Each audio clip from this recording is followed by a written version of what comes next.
बेशर्म के पौधे साधो हजारों गांव जहां इस मौसम में बह जाते हैं, वहां हमारे साथ कोई ज्यादती उस रात नहीं हुई जब मोहल्ले के मकानों में आधी रात को पानी भर गया। बस जरा सा फर्क है, हमारे साथ जो हुआ उसकी जिम्मेदारी प्रकृति पर नहीं है, उन पर है जिन्हें ऐसा नहीं होने देने का तनख्वाह मिलती है। कुछ जिम्मेदारी हमारी भी है। उस रात करीब 2 बजे हल्ले से नींद खुली तो देखा कमरे में पानी भरा है और हम पलंग पर लेटे हैं। भागने का सवाल ही नहीं था। पक्के मकान हैं, थोड़ी देर बाद पानी निकल जाता। साधो ये मोहल्ला सिविल लाइन सरीखा है।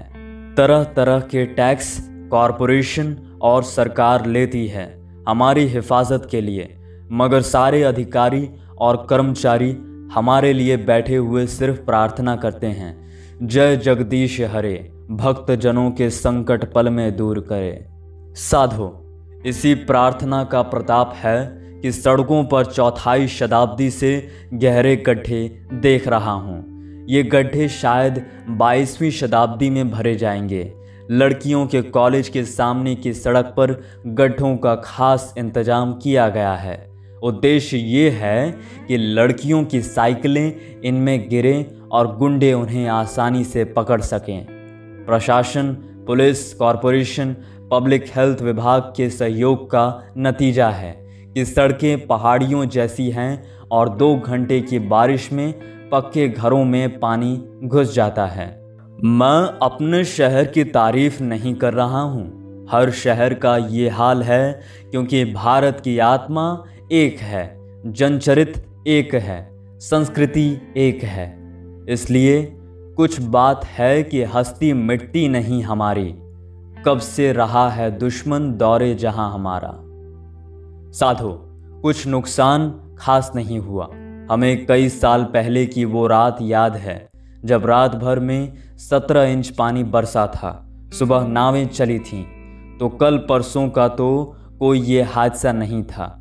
सुबह आपस में बातें करने के लिए अच्छा विषय ही था। मेरे पास भी 3-4 पड़ोसी बैठे थे। उनमें से एक के घर में पीछे की दीवार की दरार को चौड़ा करके पूरे घर में पानी भर गया था। सवाल ये है कि पानी बह क्यों नहीं गया, इकट्ठा कैसे होता गया।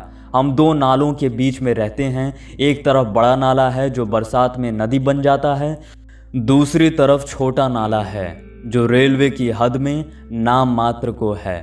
इसकी जिम्मेदारी से कॉरपोरेशन बरी है और रेलवे को परवाह नहीं है, क्योंकि उससे रेलवे का कुछ नहीं बिगड़ता।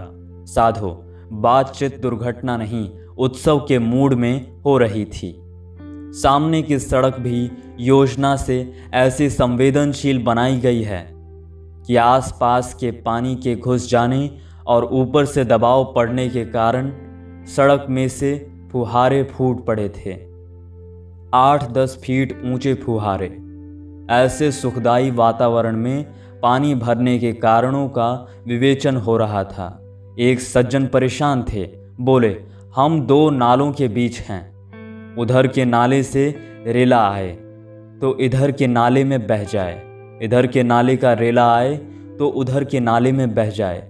मुझे गालिब का शेर याद आया, हुए हम जो मर के रुसवा, हुए क्यों ना गर के दरिया, न कहीं जनाजा उठता न कहीं मजार बनता। गालिब गर के दरिया होने के लिए ऐसी ही जगह रहना पसंद करते। बह जाते, न कहीं जनाजा उठता न कहीं मजार बनता।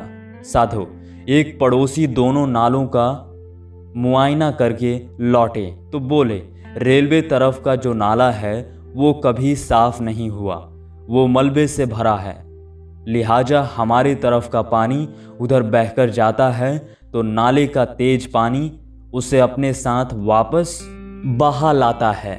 ये पानी हमारे घरों में घुसता है।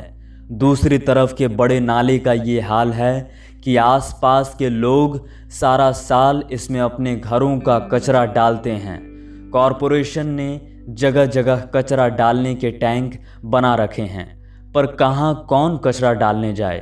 सच्चा भारतीय वो है जो छज्जे से अपने पड़ोसी के बरामदे में कचरा फेंकें। तो ये नाला संकरा हो गया। दूसरी तरफ गया पानी लौटकर इधर ही आता है। गंगा यमुना मिल जाती है। इसका पुण्य फल आप देख ही रहे हैं। घरों में पानी है और सड़क पर फुहारे हैं। साधु, वे सज्जन क्रोध से बोले, सब हरामखोरी चल रही है। साल भर समय समय पर इन नालों की सफाई होनी चाहिए। इन्हें चौड़ा और गहरा करते जाना चाहिए। मोहल्ले की नालियों का बहाव नाले तक साफ रखना चाहिए, तब ये नाले बरसात संभाल सकते हैं। साधु, तभी एक बुजुर्ग स्थिति का अध्ययन करके आए। उन्होंने समझाया, देखिए, नालों के किनारों पर बेशर्म के 8-8 फीट ऊंचे पौधे खड़े हैं। इन्होंने घनी झाड़ी का रूप ले लिया है। बेशर्म के पौधे ऐसे ही इकट्ठे पैदा होते हैं। इनका डंठल पोला होता है और किसी किसी में सांप रहता है। बेशर्म की झाड़ियों ने मिट्टी रोक रखी है। पौधे भी सघन हैं। अब बताइए, पानी नाले में जाए तो कैसे जाए? सारा पानी ये बेशर्म रोक लेते हैं। साधु, मुझे समझ में आ गया कि हमारी मुसीबत का कारण वे बेशर्म हैं। ये कहीं भी पैदा हो जाते हैं और इनके भीतर सांप रहते हैं। मगर बेशर्म सिर्फ इस नाले के किनारे थोड़े ही हैं। बेशर्म कहाँ नहीं हैं? मध्य प्रदेश में हैं, तो क्या बिहार में नहीं हैं? दिल्ली में नहीं हैं? किस क्षेत्र में बेशर्म की कतारें नहीं हैं? राजनीति से लेकर धर्म, व्यापार, प्रशासन, विकास योजनाएं, शिक्षा, सब जगह बेशर्म छाए हैं। अखिल भारतीय से लेकर स्थानीय बेशर्म तक हैं। इनके भीतर सांप रहते हैं तो लोग इन्हें उखाड़ने में भी डरते हैं। सचमुच हमारी सारी दुर्गति का कारण ये बेशर्म के पौधे हैं, जो 30-35 सालों में अब झाड़ हो गए हैं।